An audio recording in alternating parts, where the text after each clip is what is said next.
Greetings, everyone, and welcome to the Midweek War. We are here to talk NXT. I am Mad Mike. Y'all know me. And with me, as advertised, is Sorgatron. That's me. Yeah, it is. You gotta have to talk on Hangout. I was trying to hide over the camera this way. But Sorg, it doesn't work. We hid the little boxes. So they don't see you hiding. Right, because then I say something and it pops up and you don't see me, and I can be like, hey! Okay, that doesn't work if you're on audio. It doesn't work on any level, I don't think, anymore. No, it's not? No, I don't think so. Okay. Maybe if we had like a 2-camera shot, it would work. It's your show, Mike. It's your show. It's my show, you're just living in it. Just living it. 2 mics, 1 podcast. I don't know. What? All right, Sorg, what is your word for NXT this week? Memories. Okay. I'm sure we'll get to what that is in a minute. My word for this week is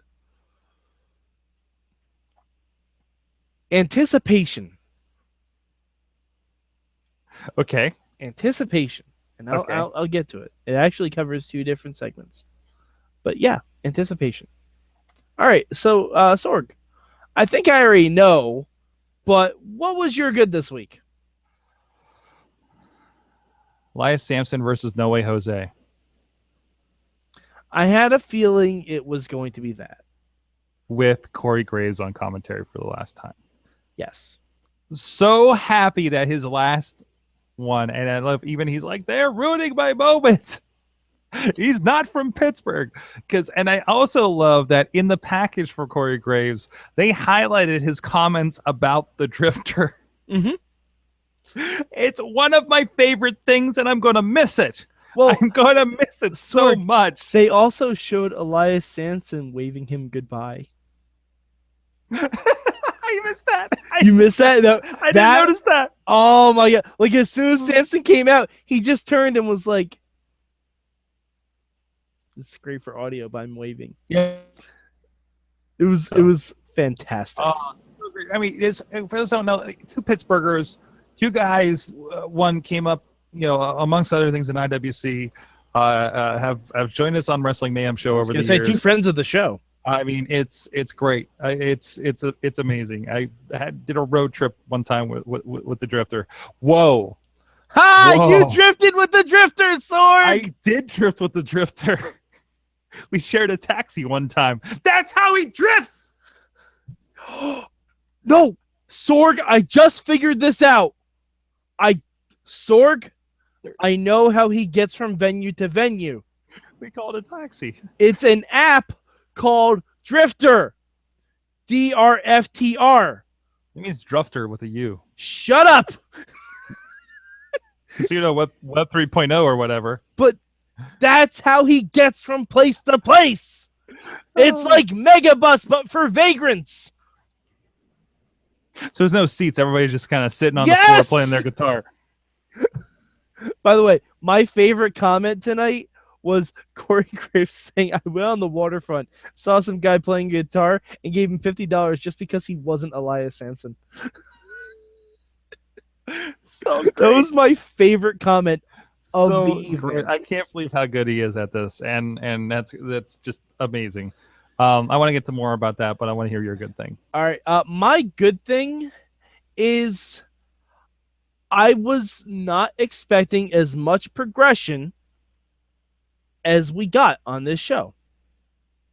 No, that was my good thing, because we established that Asuka and Ember Moon are in each other's crosshairs.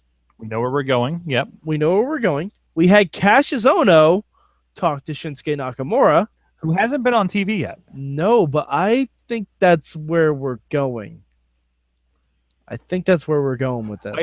You could have. I think it's Ohno Nakamura is going to be WrestleMania weekend, right? That's what I'm assuming. And Dillinger and Rude as the Nakamura going away match. Yep, that's what I'm assuming. So, and then you get Nakamura come back to the Monday after WrestleMania. Yep. And Sorg, I don't know if you caught this either, but there's something else I'm anticipating. I didn't put my finger on it until we were talking about Corey Graves. When he said he has to pass the torch, they showed him talking to Nigel McGuinness. Well, they already said that. So Nigel's gonna be the new play-by-play guy? They already established that. They established that. Geez, where was that? They did it on Takeover, I think. I didn't hear it. Because I thought that was common knowledge. That he was basically his replacement. Well, no, he was on the pre-show. Right. He was on the pre-show, but I didn't know. Maybe I think they did that on the pre-show. I thought I caught that. I could be wrong. Okay, because I don't remember that because I did watch the pre-show. Because there was a discussion about I'm leaving in good hands with Nigel. I thought so. Okay, I don't remember that, but Sorg, we're getting Nigel McGuinness on commentary. Yes, and I was thinking about the only part about Ring of Honor I liked. Yes, and I was thinking about that today as I was watching last weekend. The only part of Ring of Honor commentary I liked. All right. Commentary. All right. We'll disagree because Friends of the Montreal theory. I really like those guys. So it's fine. No, Kevin Kelly just is boring, and we all know how I feel about Steve Corino. Listen, man, when you got Kevin Sullivan in your ear telling you creepy shit, it gets weird. Sorg, you act like I don't. We're all plotting to destroy Hulkamania, Sorg. We're all doing our part. I think Hulk Hogan did a good part of that too. Anyways. So did Bubba the Love Sponge. Anyway, Sorg, not every show is perfect. We know this. What is your bad? Oh, we're very aware. Very aware. Anyone who's seen the Impact knows that not every show is perfect. What's your bad for NXT this week? My bad. Jeez. Wow, it wasn't the matches. My bad. This is just an internal bad for me. I just desperately trying to figure out, did they film these before or after Takeover? Before. Oh, you know what my bad is? I could barely hear Chris Hero, and I waved away my wife that was trying to talk to me so I could listen to Chris Hero. Hashtag bad husband. Yeah. Continuing the bad husband thing. So from the Raw wrap up this week, but yeah. I'm like, no, stop talking to me, woman. Sorry. Don't tell me my business, devil woman. Chris Hero's talking. I was really horrible to my wife over wrestling tonight. So yes, bad husband. Chris Hero KOing relationships one mumbled promo at a time. That knockout kid. No, he was just badly shot. It was there was a room and they were like telling people good night in the background. There's a crowd and everything, and he's saying something to him, and I'm just like, could they subtitle this, please, if it's really important? You didn't watch it with subtitles? Oh shit! There's completely subtitles. Yeah, I always watch wrestling with closed captioning. Damn it! Damn it. All right. Hashtag anyways. Wrestling with Subtitles at Wrestling Subtitle. And on top of that, I can go, I'm on Apple TV, so I can completely pull up the Siri on there and say, what did he say? And it's supposed to roll it back and turn on subtitles. I've never done that. I've had that thing for about a year and never done that. Nice. All right. Well, my bad this week is the matches didn't really have any progression. That's my bad. There was... No, and I'm aware that it was recorded before Takeover and stuff like that, and Aaliyah doesn't really mean anything. Tyler Bates probably never going to show up on NXT again. Oh, but wait. Can I get you a supplemental good while just because you brought her up? Yeah. Aaliyah, looking good. Yeah. Improving. Like, I'm more excited about Aaliyah than I am Liv Morgan. Liv Moore is the iZombie chick, I know. I'm like, whoa, Aaliyah, watch out for that chick. So yeah, she needs a gimmick other than I wear cat ears. But it's a nice start. Is it? I'm sorry, I'm a big Solo Darling fan, and basically anything furry. And yet you're not a big Solo fan for the guy on 205 Live. Anyway. Now, if his name was like Aaron Solo Darling, I think that would have been interesting. Okay, fair enough. Moving on. Sorry, I'm sorry. What you were talking about? It's okay. No, but like the matches before Takeover don't really mean anything. Anyone who's been to a Takeover knows that. But there were good matches. They're perfectly fine. It was nice to see that Tyler Bate got a good reaction. But yeah, like I don't know. We could have set up something, but we got enough via the packages and stuff like that. But Sorg, what change would you make to NXT, if anything, this week? What change? There's not much. There really isn't much. Like even the recap stuff from Rumble and Takeover. My only, geez, I'm so happy with NXT right now. I don't know why. It's my change is that Graves isn't going to go away, because even with Nigel coming in, I fear for the commentary team with Percy Watson. You know what my change is? Percy Watson. Oh, you don't like Percy? I'm not crazy about Percy. Yeah, neither am I. He's not the best. No. Yeah, that's my change. Okay. Sorry, Percy. Oh yeah. No. Like, wait, I'm sorry. It'd be more like, oh no. And Corey gets to regulate that kind of stuff, and I don't know if Nigel can. Regulators. Like, I really hope Nigel just keeps throwing like strange British terms at him and calls him names that nobody understands. And how Phyllis is like, what, or I don't. I mean, obviously, Tom and Graves are like, and Byron on the other show, and before that on NXT, it is something that's kind of like grown together over time, right? And there's a vibe there. They can hand stuff off to each other and play off of each other. And I think Corey's really good with playing with different people like Morrow and Austin Aries. But again, Austin Aries is another guy he's known forever, and Morrow's just amazing. Mm-hmm. And gets saddled with those bags of people on SmackDown. Bags of people. There's people in there. I don't care if you're a lawyer. You're not a commentator. But anyways, my change. Yes. Elias Sampson show played Corey Graves' entrance theme. You want him to play every? Can we just have one where the Drifter plays the hits? Yes, sign me up. So, you know who, and this is cross promotional. You know who could organize that? Famous B. 4, 2, 3, get fame. I think, man, I would love to see a Drifter Famous B crossover. In a perfect world, Sorg. Crisis of Two Earths. Just have Nakamura show up in the temple and Matanza be completely confused. Side note, also watching the Bullet Club playlist on New Japan World and rewatch the AJ Styles Nakamura match. So good. And also seeing just Prince Devitt entrances. Who's that guy? Wonder if he gets over. For the last several months. Except when he walks out in London. But anyways. No, they weren't in London. Wherever he was in the UK. They were around London. I forget. London-ish? London-ish? Londish. Londish. Yeah.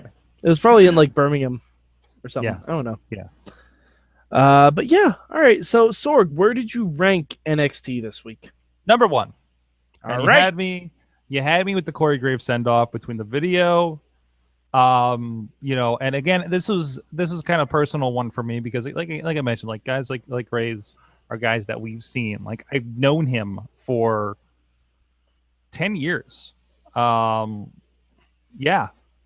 known of him and chatted with him and all of about 10 years now. About as long as we've been doing the show. He's one of the first ones that we kind of got a hold of, and the first one to say, hey, yeah, I got to do your podcast. Let's get that done. The first one that came to us wanting to be on this thing that we've been doing. And now he's just freaking announced Royal Rumble. And the send off was really nice. I love that they gave him that much. You know what I mean? Mhm. Of what that was, and seeing some more of that, and talking about, yeah, I'm a part of that class is completely taking over the main roster right now, and here I am, but still he's on his way there, and it's a great story. Very interesting to see a picture of younger him with his brother and his dad.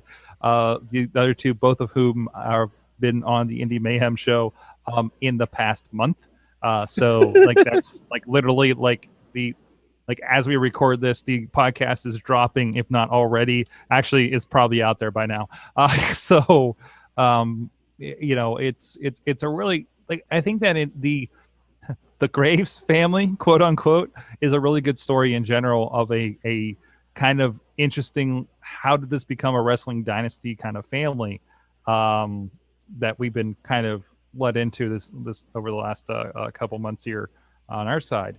And I think that's worth telling, and I think it's worth following. And he's such. When's the last time you were this excited about a new announcer? Right? Ooh. Right? Oh, I know exactly when it was. Paul Heyman. Yeah, there's that. That's exactly it. That was the last time I was excited for an announcement. I mean, CM Punk was pretty great when he was on commentary, but Hootie. Yeah, Chachi, Doc Remedy and I had a conversation about that. Do you remember like yesterday? Wow. No, we had conversation. There was one Raw, the Walkout Raw episode, where it was just Sheamus, Punk, Cena, and Triple H, and they were the only ones putting on the show. And I said, I wish that kept going, so we got Cena versus Punk with Triple H on commentary. Because that would have been balls out ridiculously amazing. Is that on the network? It's on. It's gotta be on the network. I don't know when it was, but that old Raw has to be on there. I gotta watch that episode. Also, because it brought up on the show last night, the ones where Chris Benoit, Maven, and Randy Orton, and I think Chris Jericho, took over Raw. We're GMs of Raw each week. So, anyways, sorry. Oh no, but no, it was a great send off, and I love like going from that to holy crap, the other Pittsburgh guy that is the best thing of him on commentary, is just so great. So great. I don't know if Drifter will be as over without Graves on commentary. Yeah. I mean, that's not a slam. I just like one of the great components of what's coming with the Drifter is Graves's. This guy is bullshit, he's not from Pittsburgh. Yeah, like the first thing it says, he's not from Pittsburgh. It's like, whoa. so again, nobody's gonna do that. So the ball's more in Samson's court, which it has to be honest. About him moving on and moving up. Which great, and also he looked great tonight, I thought too, against No Way Jose. Tweet that I made. I really hope Elias Samson versus No Way Jose is the next best or better musical feud than Rhythm and Blues versus Common Taste. Sorg. Honka Honka Burn in Love. I would have gone Greg Valentine versus Rap is Crap. And versus Elias Samson actually playing that guitar. Greg the Hammer Valentine, questionable. I don't even think Greg the Hammer Valentine owned a hammer. No, Greg the Hammer Valentine, as someone who has just recently watched a Rhythm and Blues promo for an undisclosed reason, Greg the Hammer Valentine did not do any vocalization at all in Hunka Hunka Hunka Hunky Burn in Love. No, he just kind of wiggled his hips and had a guitar. He barely wiggled. He just kind of had a guitar. Yeah. He was like... moved his head a little bit. He was like the fourth guy in the Wonders from That Thing You Do, but like the one that you never heard talk and the one that got taken out before the movie even started. Okay. That's a reference. That's a hell of a reference. That is a reference. I put NXT number 2 just because, just sliding scales. 205 Live had some really fun stuff on it. Yeah. Nothing wrong with this NXT. Nothing amazing about it either. But yeah, just 2 catch-up shows, basically. But yeah, all right. So Sorg, where can the people on the internet find you? At Sorgatron on Twitter, SorgatronMedia.com, Sorgatron on the Instagram, and everything Wrestling Mayhem Show. All right, you can find me at Mad Mike 4883 on the Twitters. You can find me at Mayhem Show when I live tweet. Hit up the hashtag MM. Whenever I watch Impact tomorrow, I will be live tweeting it, and it will be an open challenge to my sanity, probably. But yeah. All right, so Sorg, was there anything else for NXT? No. Oh, okay. Well, I didn't know if you wanted to say anything about Takeover. Takeover was fantastic. We talked about that on the Wrestling Mayhem Show, but again, it wasn't. I think this was the worst Takeover. But it was it's a high. It was still a good Takeover. This is the worst Takeover, but the worst Takeover is a pretty damn good show. Mm-hmm. I enjoyed it. I had fun. I loved it. I'll say it was the worst Takeover that wasn't in Full Sail. Yeah, I got that. But I think again, as you do these more and more, I mean, they're not all going to be. I mean, takeovers happened only so often, and I was like, oh, now we expect that this is going to happen. But again, also seeing these guys in front of 15,000 fans is tremendous. Yes. All right. So for Sorgatron, I'm Mad Mike, and this has been your midweek